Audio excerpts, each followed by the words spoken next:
From D-Day to VE Day. VE Day, Victory in Europe, May 7th, 1945. So this is just about the last year of the war. On the evening of June 6th, that is D-Day, the Allies had a slender toehold on the beaches of Normandy. But in most places, they had failed to achieve their D-Day objectives. That is, the advancing troops had not been able to get to the places they had been assigned to take on day one. And the fighting that day had been ferocious, especially on Omaha Beach.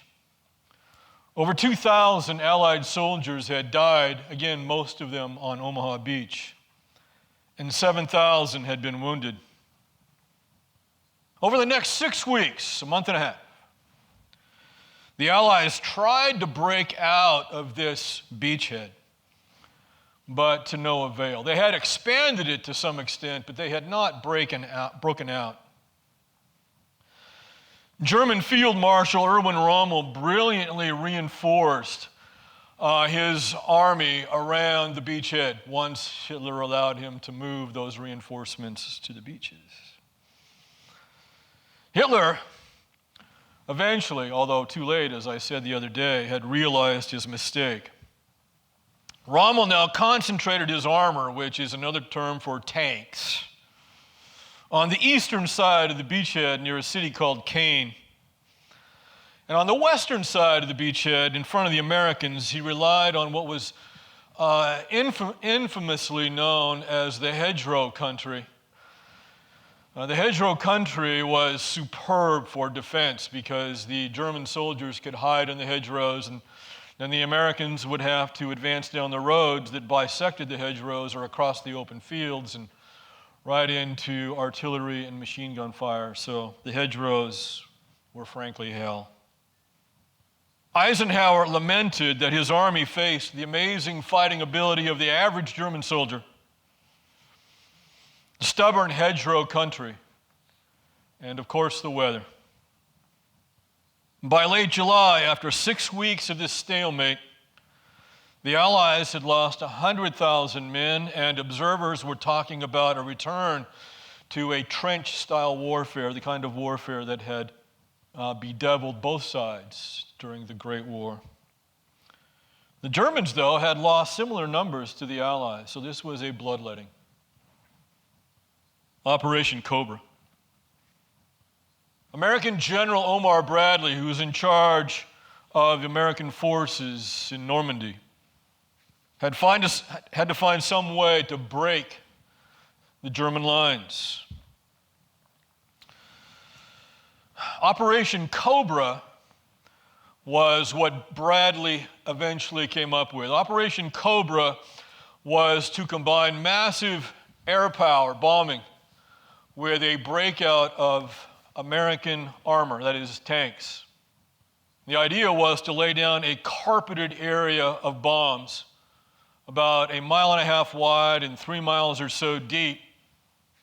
And then, as soon as the bombing was finished, to launch this invasion with the tanks and the American armor into that hole created by the bombing. No nation on earth had the military capability to levy this kind of an attack on opposing force. It required massive amounts of air power, the bombs themselves, and then the armor to go through the hole. And so this was something that had never been tried on this scale before, Operation Cobra. On July 25th, American bombers dropped 12 bombs per German soldier in this very small and concentrated area. 12 bombs per soldier.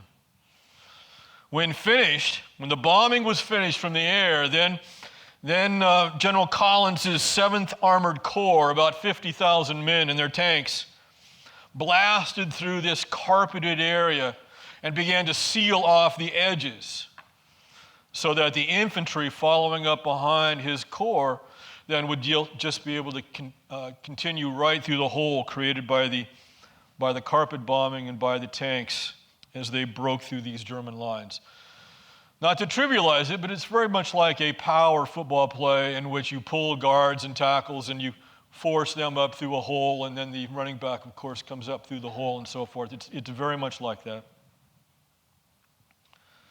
The Germans in Collins's path who survived the bombing were absolutely stunned. Many of them dead, of course, but those who managed to survive, unable to fight. And so the Americans now had their breakout in the Normandy beaches. Der Fuhrer, Adolf Hitler, now made another mistake. He refuses to listen to his commanders in Normandy who suggested to him that German forces begin to withdraw toward the east, because now the Americans are encircling down the French coast and to the south, and pretty soon they are going to turn and head toward the east. And this creates a pocket that threatens the surrounding of the German forces. So the way to avoid that would be for the Germans to start to move back towards Germany and avoid being trapped in that pocket. This is called the Falaise pocket or the Falaise Gap. But Hitler refuses to listen to his German commanders. He has another idea. He says to them, what if we go the other way? What if we advance west and cut the Americans off? So that those Americans who were south of where they're cut off, then the Germans could envelop them and cut them to pieces. That's Hitler's idea. His generals thought this was insanity given the relative disparity in forces here. But that's what Hitler decides to do. Eisenhower was aware of this possibility, and he left an American division right where he suspected that Hitler might launch this counterattack. It was a very close call, but the American division held on, and so Hitler's attack fails. He doesn't cut the Allied armies in half, and now he's risked having the German armies in that pocket, the Falaise pocket, trapped.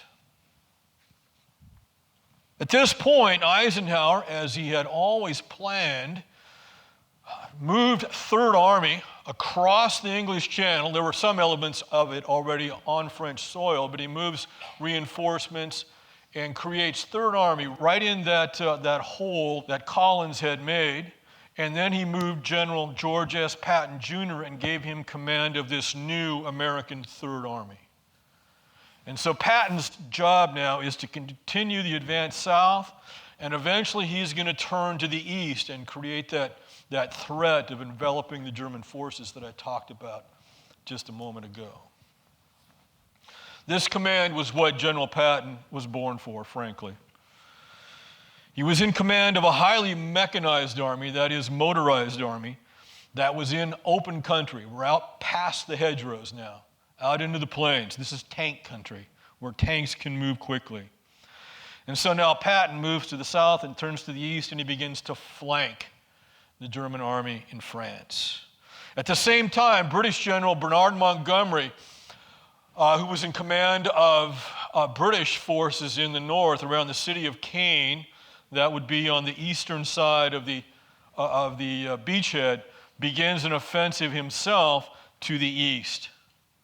And so the idea then is that Montgomery in the east and the north, and then Patton circling down to the south and then to the east, will create this trap of the German army in the center. That's the hope. That's the plan. And so the two generals determined to meet at the little French town of Falaise and trap the Germans there between them. They almost did it, but not quite. At the last second, basically, General Bradley, who's in command of Patton and command of this operation, some would say he lost his nerve, others would say he was appropriately cautious, but he ordered Patton to halt before he had sealed off that gap. So now there is a hole in Allied lines with Montgomery in the north and Patton on the south. There is a gap right there. The Germans can actually move to the east and escape.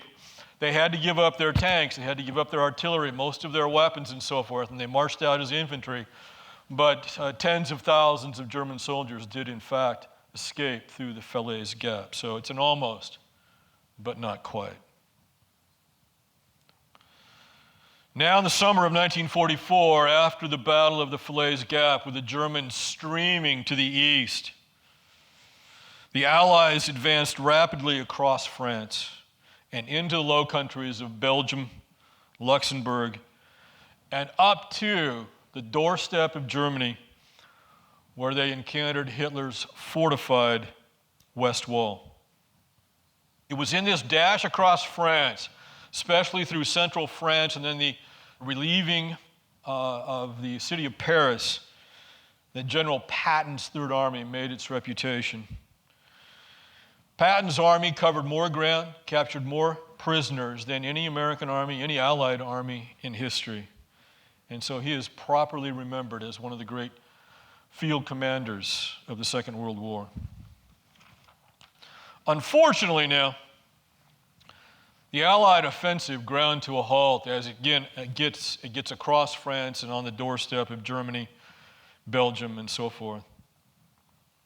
Essentially what happened was the Allied supply system could not keep the vast armies that are marching across France towards Germany supplied with food, gasoline, ammunition, and all of the other necessities of war.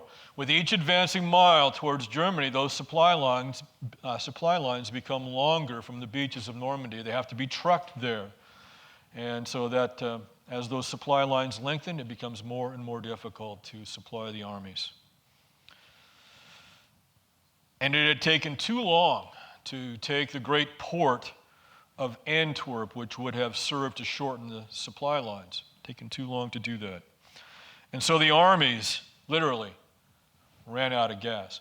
In the meantime, of course, as the Germans retreat, their supply lines grow ever shorter and thus easier. It's clear they're still losing, but there are advantages to the lengthening supply lines for the Germans, for the Americans, and their own shortening lines. Stalemate in the West.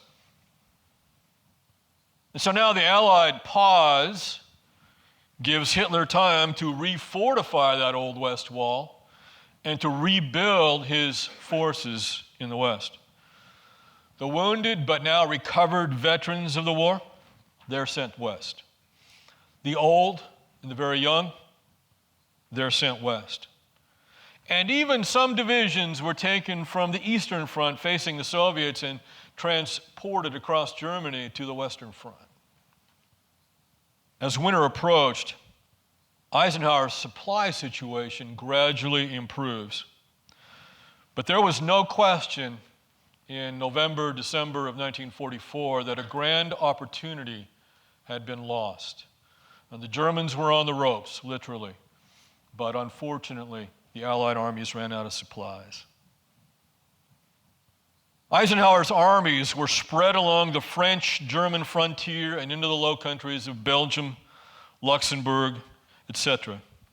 Now Eisenhower, anticipating the return of aggressive warfare in the spring of 1945, decides to focus on creating an offensive thrust in the north and one in the south.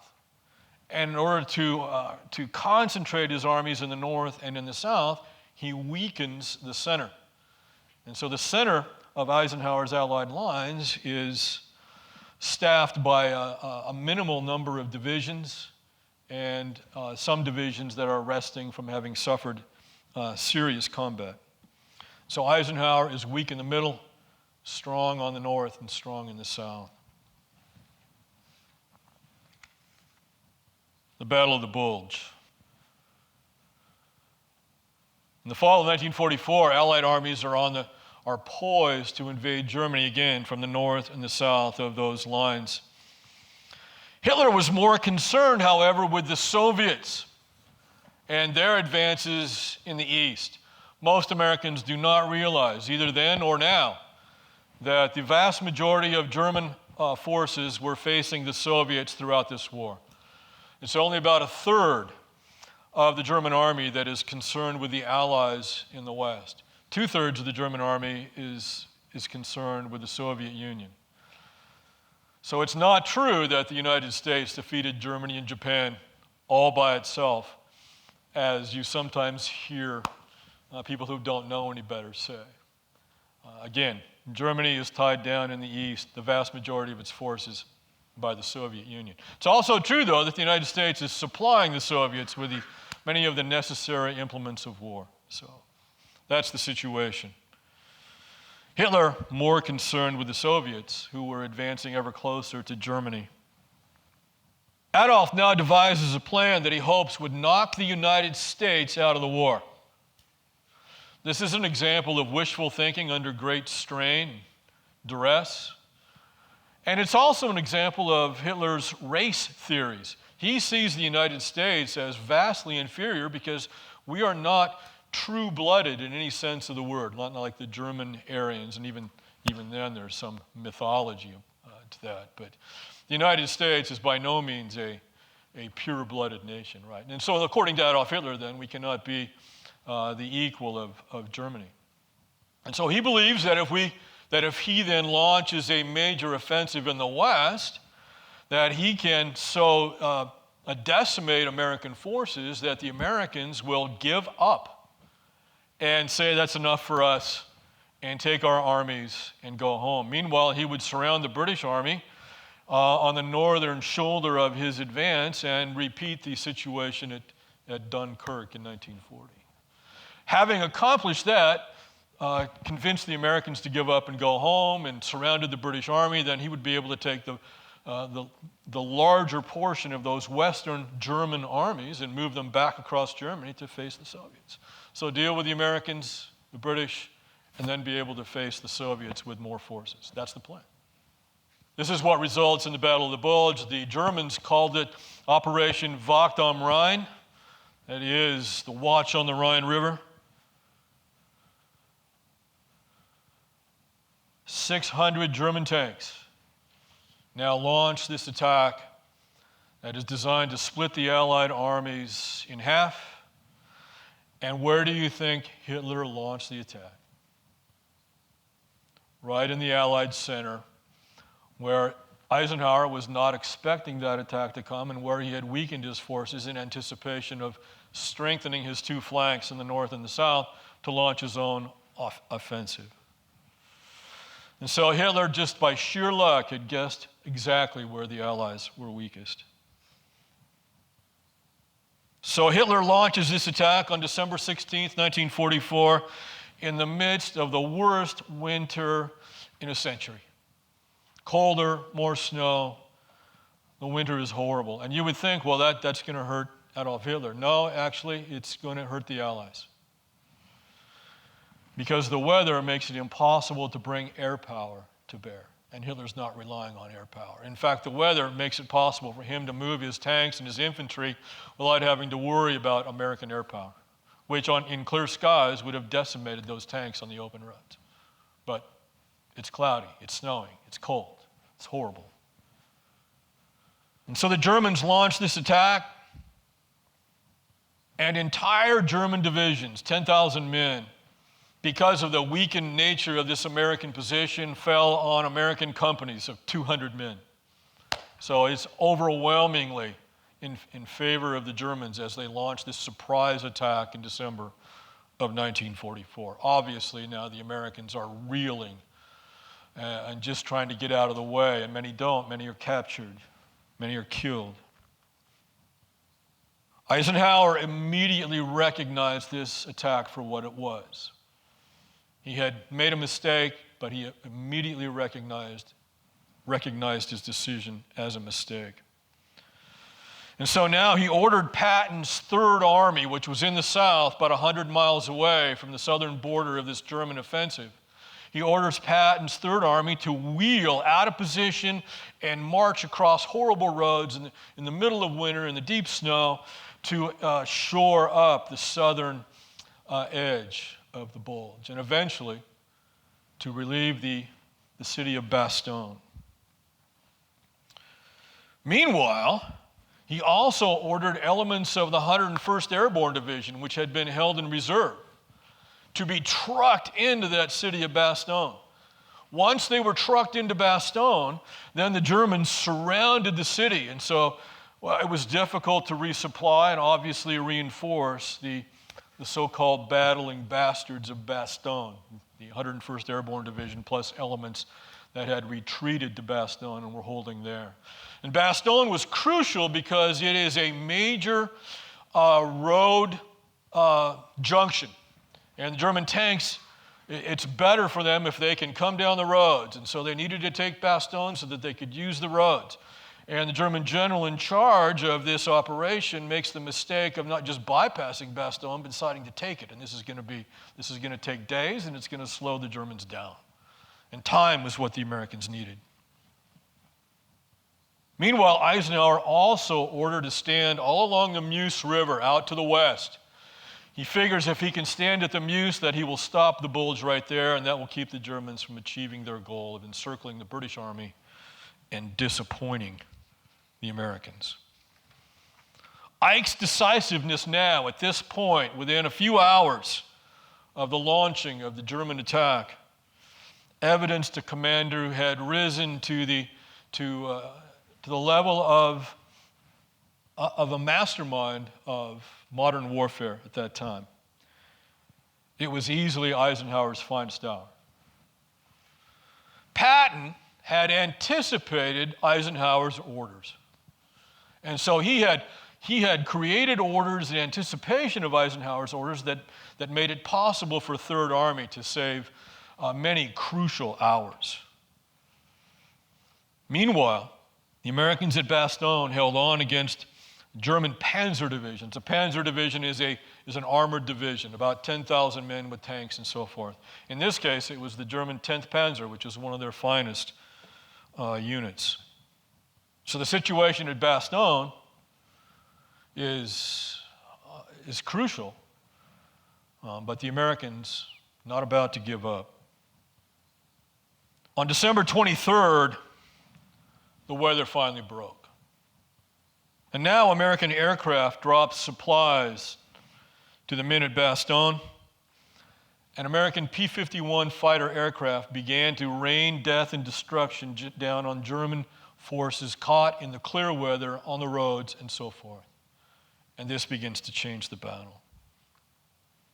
Patton's first tanks, moving again to the north in order to relieve the men at Bastogne, broke the German lines around Bastogne 3 days later on the 26th. Gradually now, the Allies all around this bulge began to press it back and snuff it out. And then when that was accomplished, they prepared to cross the Rhine River to the east in early 1945. So Hitler's gamble that resulted in the Battle of the Bulge failed. He doesn't convince the Americans to give up and go home. He doesn't encircle the British Army. What he did do, and Patton and Eisenhower both recognized this, was that he had sacrificed pretty much all of his reserves in this desperate gamble. And so now pushing the Germans back into Germany would have been easier, or was easier, than it would otherwise have been if he hadn't thrown away these reserves in this Operation Wacht am Rhein. Yalta. Another of the Allied conferences occurred in February 1945 at Yalta. And once again, the big three, Roosevelt, Churchill, and Stalin, met at Yalta in the Crimea on the Black Sea. Again, the meeting is to discuss the conduct of the war, but now it's obvious that Germany is on the brink of defeat. This is February 45, and the Germans are going to be defeated in May of 1945. And so now the great question is, what is the post-war world going to look like? And this was something that Franklin Roosevelt had thought deeply about, but so had Joseph Stalin. And as it turns out, they have dramatically different visions for the post-war world. As long as the Soviets were desperate for American help, then they were pretty much willing to say yes to whatever the Americans thought about the post-war world. But as events are going to demonstrate, once it's pretty clear the Americans are no longer needed, then the Soviets are going to change their minds. So they'll say anything in order to accomplish their goal of getting American aid, but then when that aid is no longer needed, the true Soviet mentality will appear. And so the three leaders met at Yalta in the Crimea. FDR had in mind confirming Russian help with the war against Japan because the Japanese are nowhere near being defeated at this time.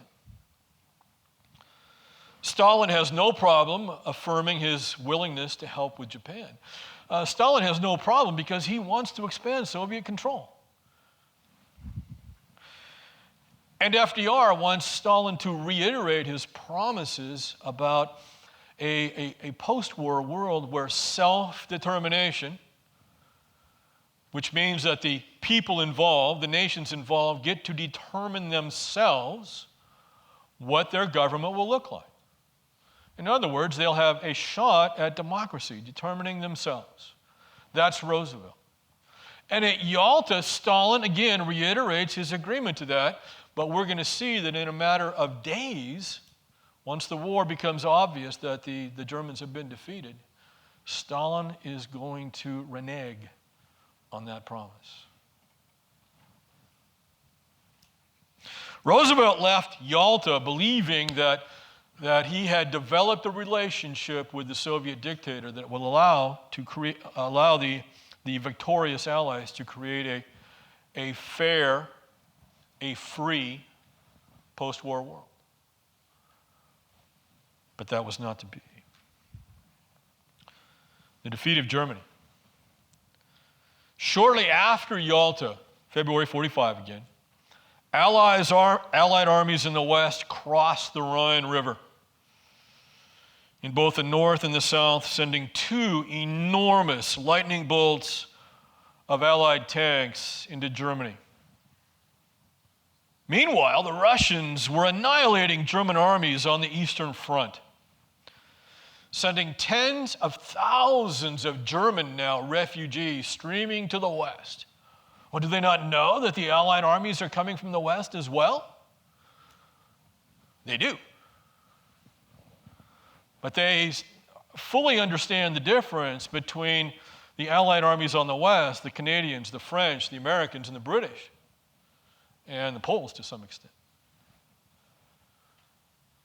And the Soviet armies that are coming in from the back door, so to speak. Because they know full well what their own German troops had done when they invaded the Soviet Union and how they had treated the people there. We're talking about genocide on massive scale. And now the German people fear that kind of retribution from the Soviet troops as they march into Germany. And they have good reason to fear because that's exactly the way the Russian soldiers behaved. And so now they're streaming west to get out of the path of the Russian advance. They would much rather run into American soldiers who will treat them with reasonable courtesy and respect. Okay? And so you have tens of thousands of Germans trying to get out of the way of the Russians. In April 1945, April 25th to be exact, American and Soviet forces met at the River Elbe in East Central Germany. That's a great Trivial Pursuit question, but it's not going to be on the test. But eventually the Russians coming from the east and the Americans coming from the west are going to meet at some point once German armies in that location are annihilated, and that's what happens at the River Elbe. Berlin has not yet fallen, but Hitler has gone deep into a bunker beneath the city where he will live out his last few days, and then ultimately he will commit suicide rather than face the wrath of the civilized world. And that wrath was great indeed when the world learned in detail of his crimes, his deepest crimes. The war in Europe ended on May 7th, 1945. And it's now known as VE Day. I remember when I was, probably 12, 13, 14 maybe. My dad had served for 22 months in Europe. He was not a combat soldier. He was a sergeant whose specialty was repairing small arms, so the M1 rifle and the .45 caliber 1911 pistol and machine guns and things like that. He and his team, they fixed those guns and sent them back to the front. And he was really good at what he did. But nevertheless, like all Allied soldiers, on May 7th, 1945, VE Day, they celebrated. And so my dad said when I was, like I said, in early teens, he said, well, I've only been drunk one time in my life, on VE Day. So, Carrie, there's the bar. I don't know how old I was, like I said, but I got the message. When you have a good enough excuse like VE Day, then you can get drunk. But if you don't have such an excuse, you're not. So, that was my lesson. The Holocaust. Adolf Hitler's Nazi regime was built on racism. That is the cornerstone of Nazism, racism. It is the energizing principle. The Germans believed themselves to be the master race. Unfortunately for the Jews, they were seen as the oppressors of the master race, and they are obviously not of the same bloodline as the average German, the so-called Aryan line. And so for the Germans, the Jews inhabit that lowest rung of the racial hierarchy. And so it was especially galling that, as I said in an earlier lecture, the Jews were prominent in banking and finance, and Germany's problems for much of the 20s and 30s were economic, and so the Jews were the masterminds of oppressing the German people. Throw in hundreds and hundreds of years of anti-Semitism in Europe and other places. And so the German people were willing to believe that take care of the Jewish problem and you take care of the problem, which leads us to the Holocaust.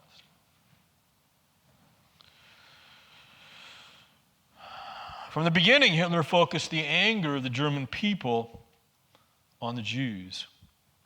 And by 1943, Adolf had ordered the beginning of what he called the final solution. The final solution. To this day, the use of that terminology is not a good idea. I've forgotten what the exact circumstances were, but a few years ago, somebody used this term, final solution, not realizing the historical significance of the terminology. Needless to say, that person was ripped.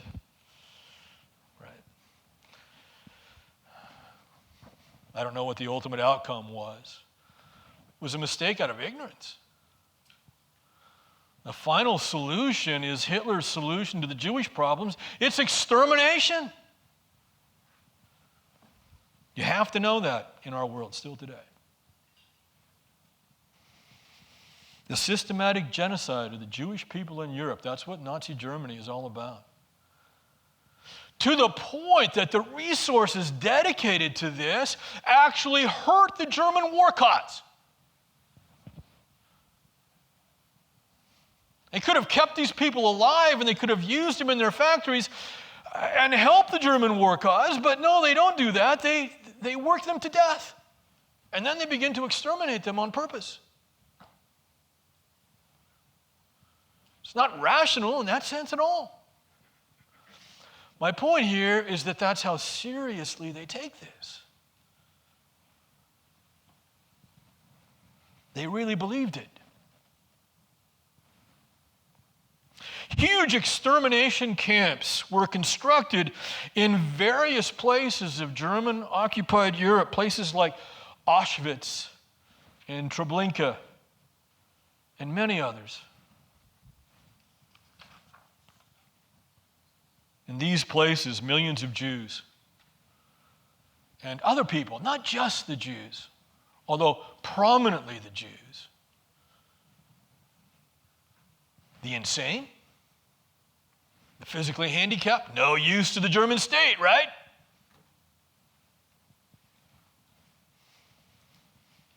They are gassed to death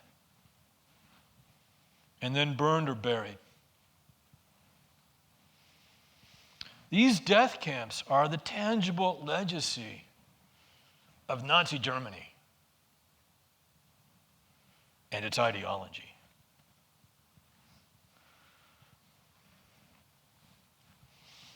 There is no doubt that these things really happened. No doubt whatsoever. But yet there are Holocaust deniers. Right?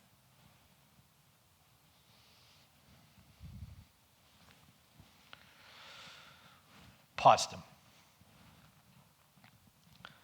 Just a few weeks after the Yalta conference, Franklin Roosevelt had reason to believe that his optimism regarding Yalta and his relationship with Stalin was not realistic. He received word that the Soviets were not behaving as if they intended to liberate the peoples of Eastern Europe and then allow them self-determination. Quite the opposite. The Soviets are going to put their boot down on the neck of these liberated peoples. And so what's going to happen in Eastern Europe is that you get rid of the Nazis and now you've got the Russians.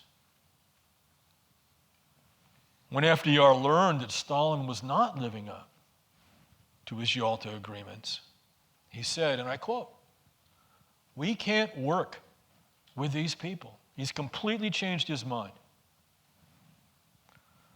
Unfortunately, a few days later, he was dead. He died of a massive brain hemorrhage at his vacation spot in Warm Springs, Georgia. And Harry S. Truman was now president of the United States, the vice president. And you would think, well, that's great. Harry Truman is president of the United States. He's been with Roosevelt all these years. He knows what's going on, but that's not the history. Roosevelt had switched vice presidential running mates in 1944. Harry Truman was a former senator. And Roosevelt, like most men, still in his early 60s, thought that he was going to live forever. Most of us deny our own physical condition at some point, right? It's just human nature. He didn't think he was going to die in a matter of months. And he doesn't spend a lot of time bringing Truman up to speed as to what's going on. And now Harry Truman is president of the United States, and he's only been vice president for a few weeks.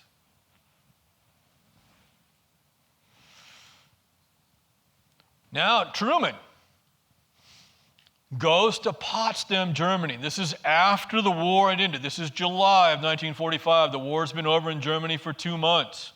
So now Truman goes to Potsdam, Stalin goes to Potsdam, and the leader of Great Britain goes to Potsdam.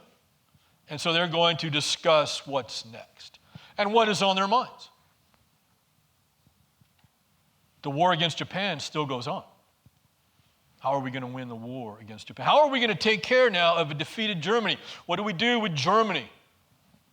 As all the old questions from the end of World War I come back to confront the Allies.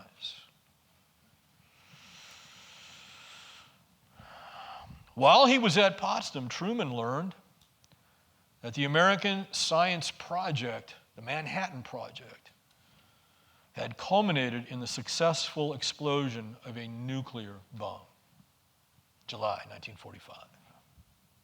The bomb worked. Until that explosion, no one was sure. A test bomb had been successfully detonated in the desert of New Mexico. Truman now hints to Stalin the power of this new weapon. And he's hoping, of course, that when Stalin learns of this ominous power, Stalin will do what? Behave himself in Eastern Europe and live up to his agreements. We've got the bomb and you don't. Well, the Soviet scientists were working on the bomb. German scientists had been working on the bomb. Japanese scientists were working on the bomb. But the Americans had got there first. Americans had got there first largely because of German scientists who had left Germany in the 1930s and come to the United States. Scientists like Einstein. So we win the race for the bomb. And Truman thinks we've got it, you don't, maybe now you'll behave yourself in Eastern Europe.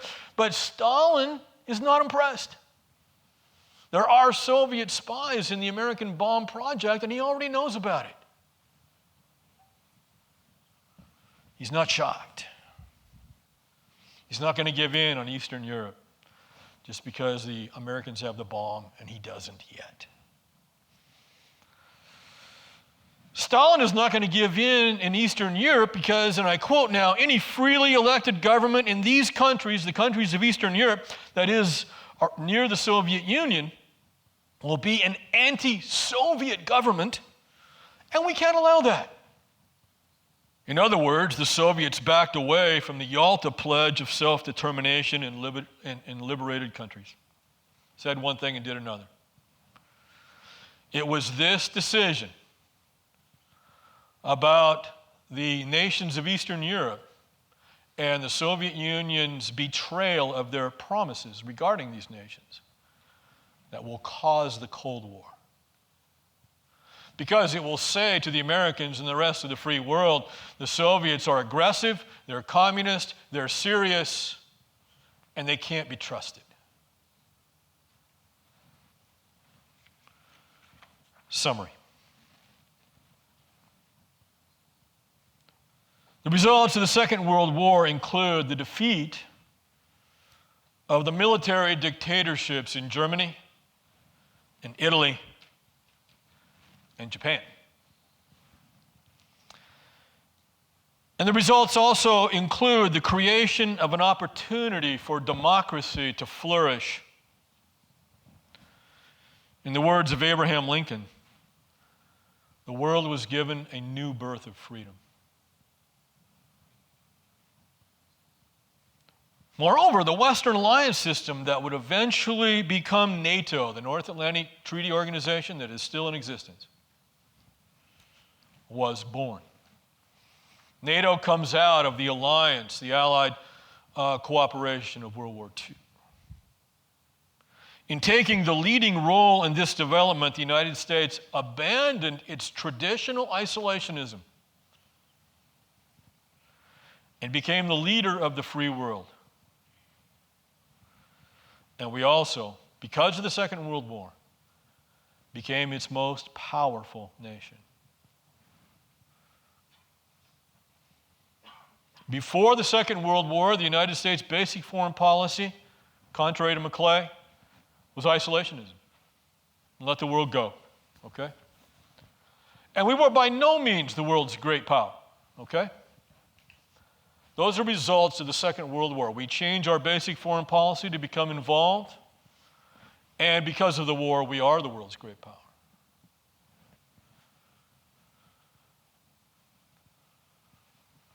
And we are to this day the leader of the free world. But I'm jumping ahead. For the Second World War, though over in Europe, was not over in the East. Japan fought on, even though Germany had been defeated. So on Thursday, I will begin the lecture on the Pacific War, which is the title for the subset of World War II in the Pacific. And then the following Tuesday, I'll finish that lecture.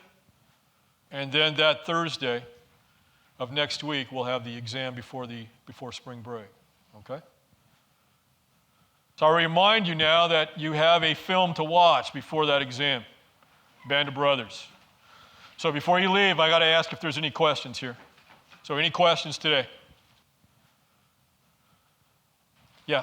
Did the Allied forces know about the concentration camps? The Allied forces knew about, in general, they knew about Hitler's genocide by 1945. They knew about the genocide of the Jews. Okay, they didn't know particulars. And so when we actually start getting to where the camps were, Eisenhower ordered American soldiers and American military commanders like Patton, et cetera, to go look at these camps, right? And then both Eisenhower and Patton were so incensed over these camps that they ordered the people of Germany who lived near them, who denied what was going on there, to go and help bury the bodies in these camps. Yeah. So, good question. Thank you. Anybody else? All right. God bless you. I'll see you next time.